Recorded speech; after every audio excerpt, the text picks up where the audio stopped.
Hello दोस्तों, क्या आपने कभी गौर किया है कि कुछ लोग जिंदगी के सबसे बड़े फैसले इतने आसानी से कैसे ले लेते हैं, जबकि कुछ लोग छोटे छोटे कदमों से भी घबराते हैं। आखिर क्या वजह है कि कोई इंसान बिना डर के जोखिम की राह चुन लेता है और कोई हर मोड़ पर रुककर 100 बार सोचता है? क्या जोखिम लेना कोई खास हुनर है जो सिर्फ गिने चुने लोगों में होता है, या फिर यह एक ऐसी कला है जिसे हम सब सीख सकते हैं? जोखिम हमारी जिंदगी का वो सच जिससे न तो भागा जा सकता है, न ही उसे नजरअंदाज किया जा सकता है। लेकिन सवाल ये है, जोखिम लेने का सही तरीका क्या है? क्या यह सिर्फ किस्मत का खेल है या इसके पीछे कोई गहरा विज्ञान छिपा है? और अगर हम इस विज्ञान को समझ लें तो क्या हम भी अपने सपनों को हकीकत में बदल सकते हैं? आज ऑडिबल हिंदी पर हम लेकर आए हैं एक ऐसी किताब जो जोखिम की दुनिया को पूरी तरह बदल देती है। द आर्ट ऑफ रिस्क सिर्फ किताब नहीं, बल्कि एक नया नजरिया है जो हमें सिखाता है कि डर को कैसे काबू करें और सोच समझकर लिए गए जोखिम से अपनी जिंदगी को असाधारण बनाएं। जोखिम लेना सिर्फ साहसी या रोमांचक लोगों की बात नहीं है, यह एक ऐसी स्किल है जो हर कोई सीख सकता है। चाहे आप अपने करियर में नई ऊंचाइयां छूना चाहते हो, बिजनेस में बड़ा दांव लगाना चाहते हो, या निजी जिंदगी में साहसिक फैसले लेना चाहते हो, जोखिम के बिना आगे बढ़ना नामुमकिन है। लेकिन सही जोखिम और बेकार जोखिम में जमीन आसमान का फर्क है। तो चलिए, इस वीडियो में हम खोलते हैं दी आर्ट ऑफ रिस्क के पन्ने और जानते हैं कि कैसे आप भी जोखिम की कला में माहिर बन सकते हैं। इस किताब में बताया गया है कि हमारे दिमाग में ऐसा कौन सा सिस्टम है जो यह तय करता है कि हम किसी जोखिम को स्वीकार करेंगे या उससे डरकर पीछे हट जाएंगे। क्या कोई ऐसा तरीका है जिससे हम अपने दिमाग को प्रशिक्षित कर सकते हैं ताकि हम सही समय पर सही जोखिम लें? क्या हमारे पिछले अनुभव, हमारी सोच और हमारी व्यक्तित्व इस बात पर असर डालते हैं कि हम जोखिम लेने वाले इंसान बनेंगे या नहीं? किताब की सबसे बड़ी सीख यह है कि डर हमेशा जोखिम लेने के रास्ते में सबसे बड़ी रुकावट होता है। लेकिन सच्चाई यह है कि सफल जोखिम लेने वाले वे लोग नहीं हैं जो बिल्कुल नहीं डरते, बल्कि वे हैं जो अपने डर को नियंत्रित करना सीख लेते हैं। Chapter 1, your brain on risk.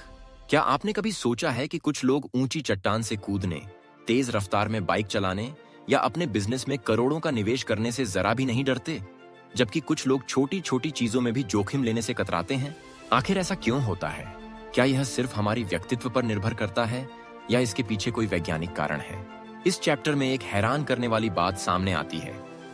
जोखिम लेना सिर्फ भाग्य या साहस पर निर्भर नहीं करता, बल्कि यह एक गहरा जैविक प्रक्रिया है जो हमारे दिमाग में चलती रहती है।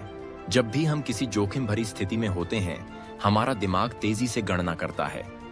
क्या यह जोखिम लेना सुरक्षित है? क्या इसके परिणाम सकारात्मक होंगे? क्या हम असफलता को संभाल पाएंगे? इसके आधार पर हमारा शरीर प्रतिक्रिया देता है। लेकिन मजेदार बात यह है कि हर किसी का दिमाग जोखिम को एक ही तरीके से प्रोसेस नहीं करता। कुछ लोग स्वाभाविक रूप से ज्यादा जोखिम लेने वाले होते हैं, जबकि कुछ लोग ज्यादा सतर्क। ऐसा क्यों? इसका जवाब हमारे दिमाग में छिपा है। जब हम जोखिम का सामना करते हैं तो हमारा दिमाग 3 मुख्य सिस्टम्स के आधार पर फैसला लेता है: एमिगडाला, प्रीफ्रंटल कॉर्टेक्स और डोपामाइन सिस्टम। एमिगडाला वह हिस्सा है जो खतरे का संकेत देता है। यह हमें कहता है, रुक जाओ, यह खतरनाक हो सकता है। उदाहरण के लिए, जब कोई ऊंचाई पर खड़ा होकर नीचे देखता है या नया बिजनेस शुरू करने से पहले असफलता का डर महसूस करता है, तो यह एमिगडाला ही काम कर रहा होता है। लेकिन कहानी यहीं खत्म नहीं होती। हमारा प्रीफ्रंटल कॉर्टेक्स उस जोखिम को तार्किक रूप से विश्लेषण करता है। यह हमारे पिछले अनुभवों, लक्ष्यों और जोखिम से मिलने वाले संभावित इनामों की तुलना करता है। अगर प्रीफ्रंटल कॉर्टेक्स को लगता है कि जोखिम लेना सही है, तो यह एमिगडाला के डर को दबा देता है। और फिर आता है डोपामाइन सिस्टम, जिसे हम फील गुड केमिकल भी कहते हैं। यह हमें उत्साह और रोमांच का एहसास कराता है। जब हम जोखिम लेते हैं और उसमें सफल होते हैं, तो डोपामाइन सिस्टम हमें एक मजबूत इनाम का संकेत देता है। हाँ, यह मजेदार था, फिर से करो। यही कारण है कि कुछ लोग जोखिम लेने से नहीं डरते, बल्कि बार बार उस रोमांच को महसूस करना चाहते हैं। लेकिन यही डोपामाइन सिस्टम कभी कभी हमें गलत फैसले लेने के लिए भी उकसा सकता है।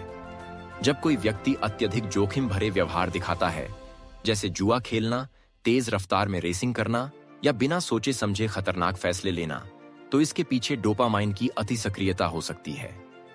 कुछ लोग स्वाभाविक रूप से डोपामाइन के प्रति ज्यादा संवेदनशील होते हैं और यही कारण है कि वे बार बार जोखिम भरे फैसले लेते हैं, भले ही उनमें असफलता का खतरा हो।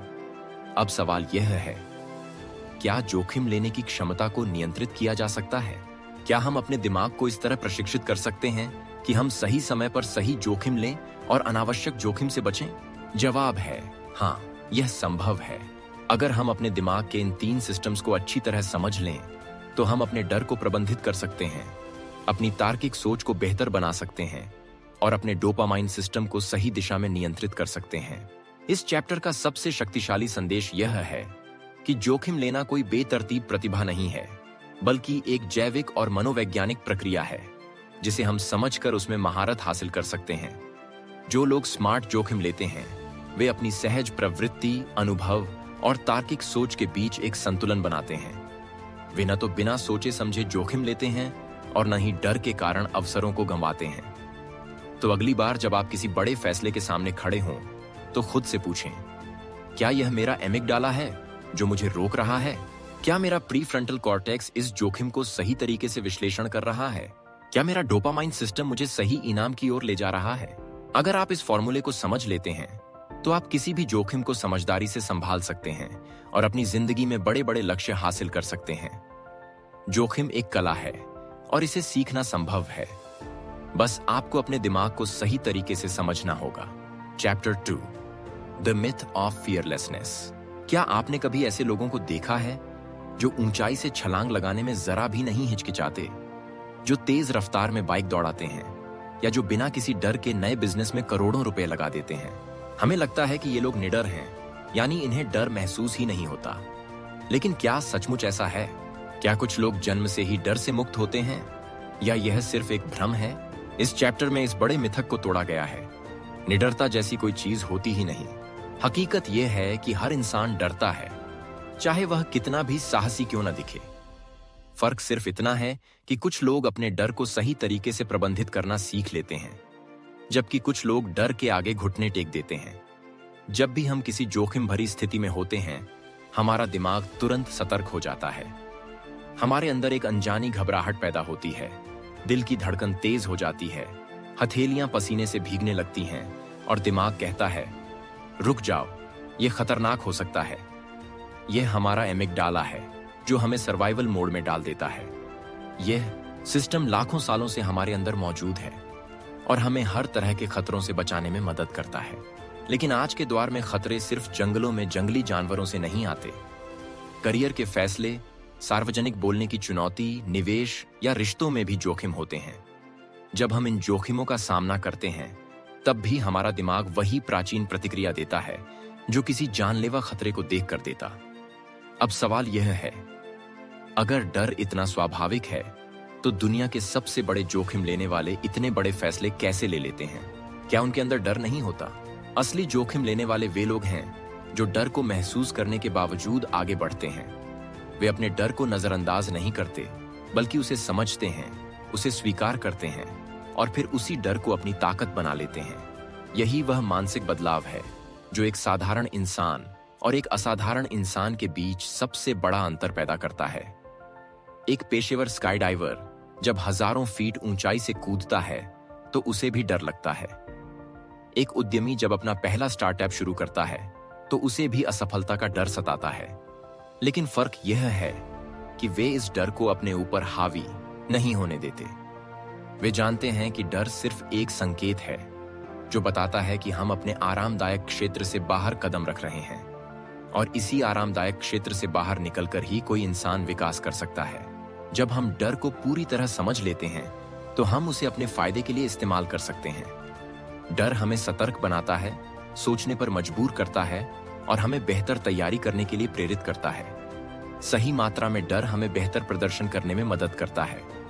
लेकिन अगर यह डर हद से ज्यादा बढ़ जाए, तो यह हमें जकड़ लेता है, हमें फैसले लेने से रोकता है और हमारी जिंदगी को एक सीमित दायरे में कैद कर देता है। इसलिए सबसे जरूरी बात यह है कि हम अपने डर को दबाने की कोशिश न करें, बल्कि उसे प्रबंधित करना सीखें। यह सोचने के बजाय कि मैं डर को कैसे खत्म करूं, हमें यह सोचना चाहिए कि मैं इस डर के साथ कैसे आगे बढ़ सकता हूं। दुनिया के सबसे बड़े नेता, खिलाड़ी और कलाकार अपने डर को खत्म नहीं करते, बल्कि उसे अपना दोस्त बना लेते हैं। तो अगली बार जब आपको किसी जोखिम भरे फैसले के सामने घबराहट महसूस हो, तो इसे कमजोरी न समझें। यह एक संकेत है कि आप अपनी सीमाओं को चुनौती दे रहे हैं। डर महसूस करना कोई गलत बात नहीं, लेकिन डर के कारण अवसर को खो देना सबसे बड़ी भूल हो सकती है। निडरता एक मिथक है, लेकिन डर का प्रबंधन एक कला है। यही इस चैप्टर की सबसे बड़ी सीख है। अगर आप इस कला को सीख लेते हैं, तो कोई भी डर आपको आपके सपनों तक पहुंचने से नहीं रोक सकता। Chapter 3, the risk ladder. क्या आपने कभी सोचा है कि एक ही स्थिति में कुछ लोग बिना किसी डर के आगे बढ़ जाते हैं, जबकि कुछ लोग घबराकर पीछे हट जाते हैं? मान लीजिए, दो दोस्त एक ऊंची चट्टान पर खड़े हैं। उनमें से एक तुरंत नीचे छलांग लगाने को तैयार हो जाता है, जबकि दूसरा असहज महसूस करता है और पीछे हट जाता है। या फिर दो उद्यमी एक ही बिजनेस आइडिया पर विचार कर रहे हैं। एक तुरंत निवेश करने को तैयार हो जाता है, जबकि दूसरा परेशान होकर रुक जाता है। आखिर ऐसा क्यों होता है? हर इंसान की जोखिम लेने की क्षमता अलग अलग होती है। यह कोई स्थिर चीज नहीं है, बल्कि यह एक सीढ़ी की तरह काम करती है। जब हम कोई जोखिम लेते हैं और उसमें सफल होते हैं, तो हमारा दिमाग अगले बड़े जोखिम के लिए तैयार हो जाता है। लेकिन जब हम बार बार जोखिम से बचते हैं, तो हमारा आत्मविश्वास कम होने लगता है और धीरे धीरे हम छोटे छोटे फैसलों में भी डर महसूस करने लगते हैं। सोचिए, एक बच्चा पहली बार साइकिल चलाने की कोशिश करता है। पहले वह डगमगाता है, गिरता है, लेकिन धीरे धीरे संतुलन बनाना सीखता है। जब वह एक बार बिना गिरे थोड़ी दूर तक चला लेता है, तो उसका आत्मविश्वास बढ़ता है। फिर वह तेज चलाने की कोशिश करता है और कुछ ही दिनों में वह बिना किसी डर के पूरी गली में घूमने लगता है। यही है रिस्क लैडर। छोटे छोटे जोखिम लेकर हम बड़े जोखिमों के लिए तैयार होते जाते हैं। लेकिन अगर वह बच्चा शुरू में ही गिरने के डर से साइकिल चलाना छोड़ दे, तो वह कभी नहीं सीख पाएगा। अब इसे असल जिंदगी में लागू करें। मान लीजिए, आपको पब्लिक स्पीकिंग का डर है। अगर आप सोचते हैं कि एक दिन आप सीधे हजारों लोगों के सामने बिना घबराए बोल पाएंगे, तो यह असंभव लगेगा। लेकिन अगर आप छोटे छोटे कदम उठाएं, पहले दोस्तों के सामने बोलें, फिर छोटे समूह में, फिर किसी मीटिंग में, तो धीरे धीरे आपका आत्मविश्वास बढ़ेगा और आप अपने डर को पार कर लेंगे। दुनिया के सबसे बड़े जोखिम लेने वालों ने भी इसी सीढ़ी को चढ़कर ऊंचाइयां हासिल की हैं। कोई भी इंसान एक ही दिन में अत्यधिक जोखिम लेने वाला नहीं बनता। हर बड़ा फैसला, हर बड़ा रोमांच, हर बड़ी सफलता छोटे छोटे जोखिमों से शुरू होती है। यही कारण है कि कुछ लोग बड़े जोखिमों को भी आसानी से संभाल लेते हैं, क्योंकि उन्होंने अपनी जोखिम लेने की क्षमता को धीरे धीरे विकसित किया है। इस चैप्टर की सबसे बड़ी सीख यह है कि अगर आप अपनी जिंदगी में जोखिम लेने से डरते हैं, तो आपको एकदम से कोई बड़ा जोखिम उठाने की जरूरत नहीं है। आपको बस अपनी रिस्क लैडर पर एक कदम ऊपर चढ़ना है। छोटी छोटी चुनौतियों को स्वीकार करें, अपने आरामदायक क्षेत्र से बाहर आएं और धीरे धीरे अपने डर को पीछे छोड़ दें। क्योंकि अगर आप हमेशा सुरक्षित क्षेत्र में रहेंगे, तो आपकी जिंदगी कभी नहीं बदलेगी। लेकिन अगर आप अपनी जोखिम लेने की क्षमता को धीरे धीरे बढ़ाएंगे, तो आप वह हासिल कर सकते हैं जो आज आपको असंभव लगता है। जोखिम एक सीढ़ी की तरह है।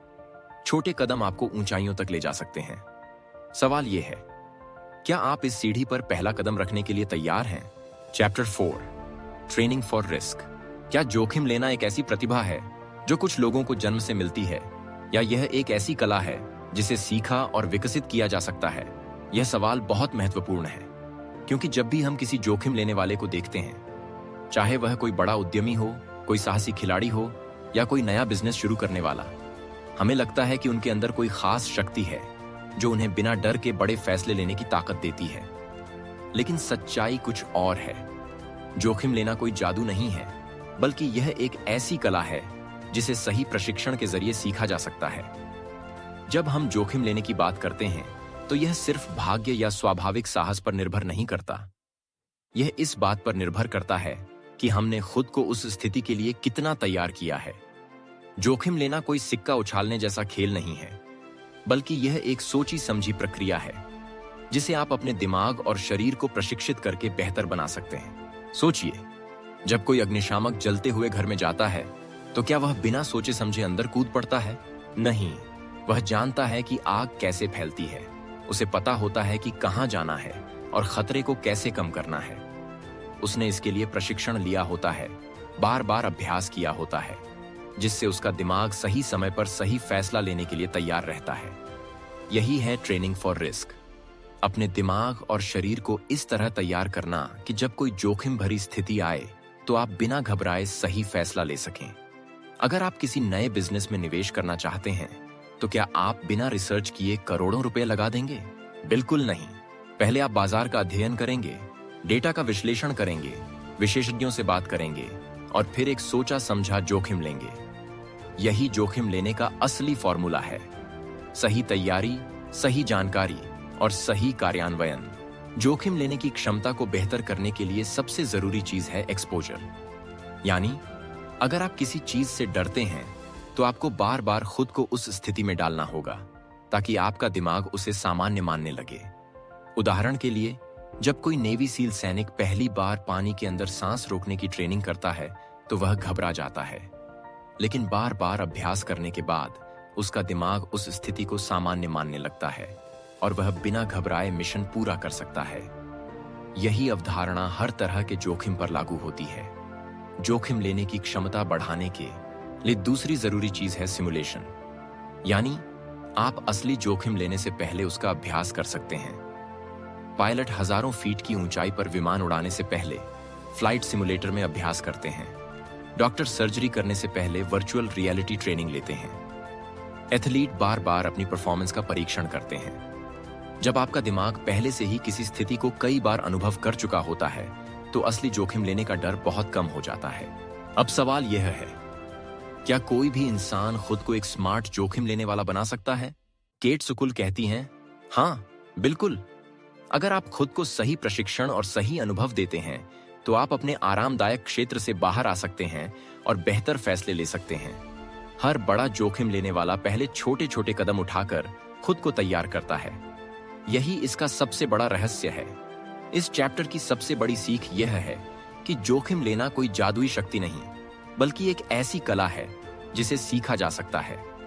अगर आप सही प्रशिक्षण लेते हैं, सही मानसिकता विकसित करते हैं और धीरे धीरे खुद को अनुभवों के सामने लाते हैं तो आप भी उन लोगों में शामिल हो सकते हैं जो बड़े से बड़ा जोखिम स्मार्ट तरीके से लेते हैं और अपनी जिंदगी में बड़ी सफलता हासिल करते हैं।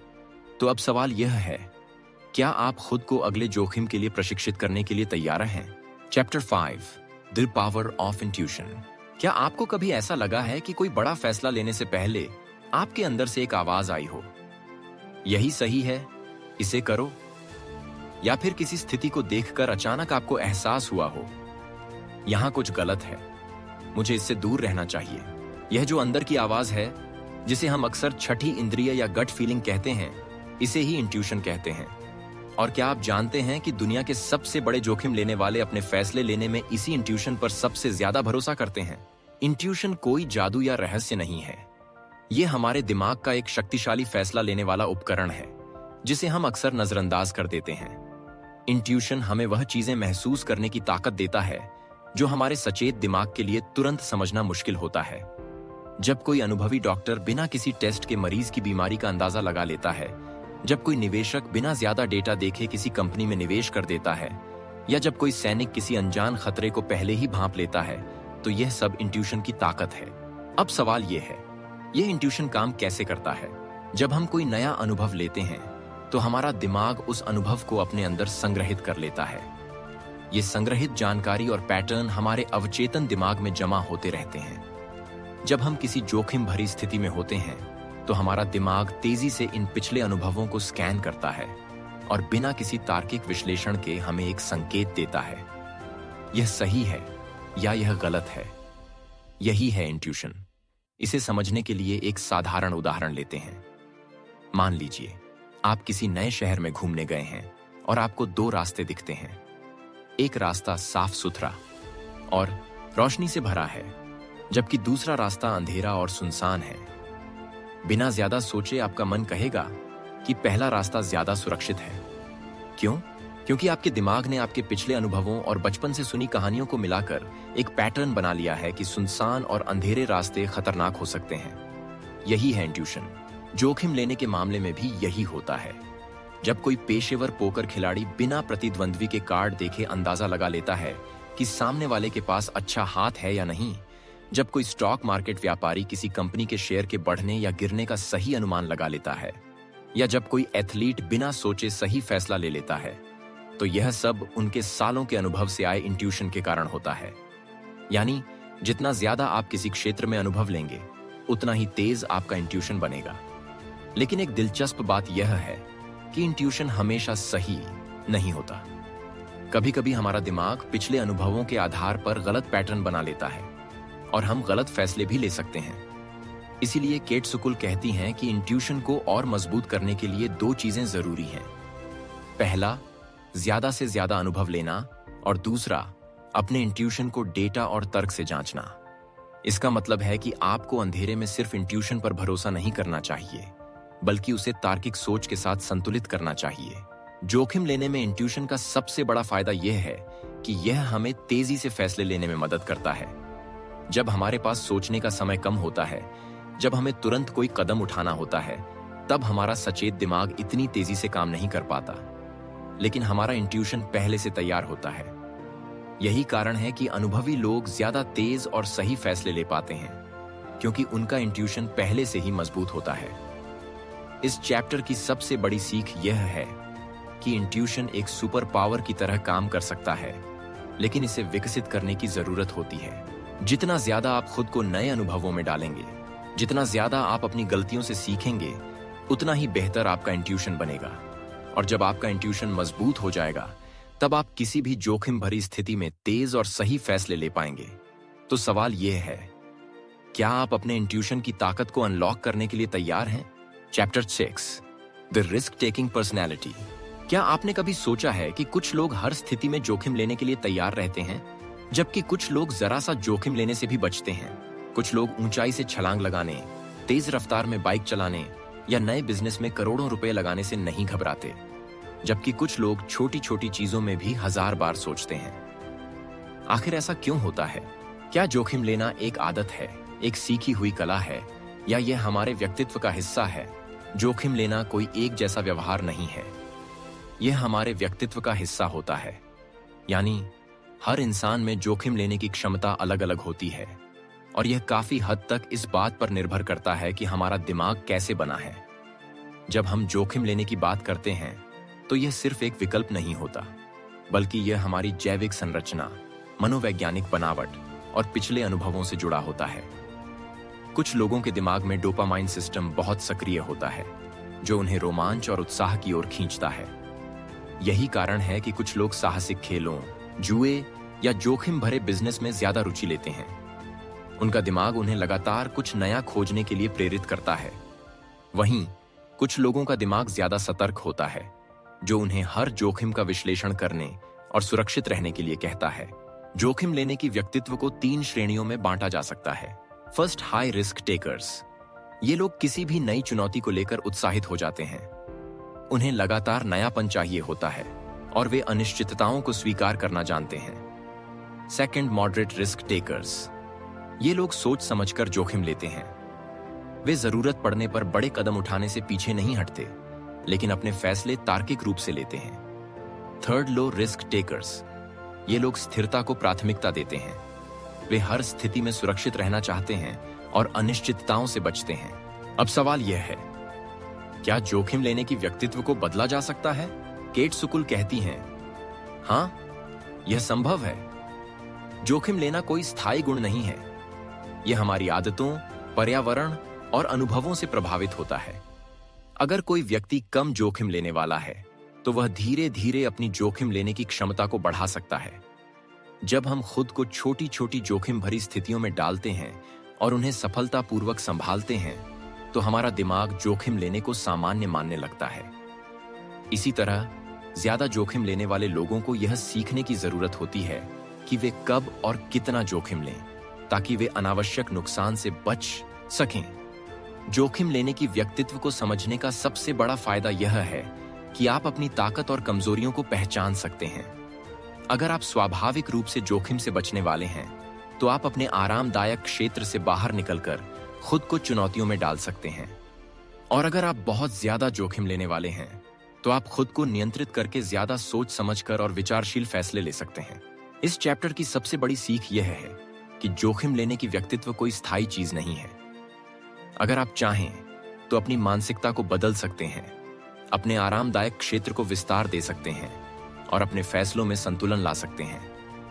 असली सफलता उन्हीं लोगों को मिलती है जो अपनी प्रकृति को समझकर खुद को बेहतर बनाने की कोशिश करते हैं। तो सवाल यह है, क्या आप अपनी जोखिम लेने की क्षमता को समझने और उसे बेहतर बनाने के लिए तैयार हैं?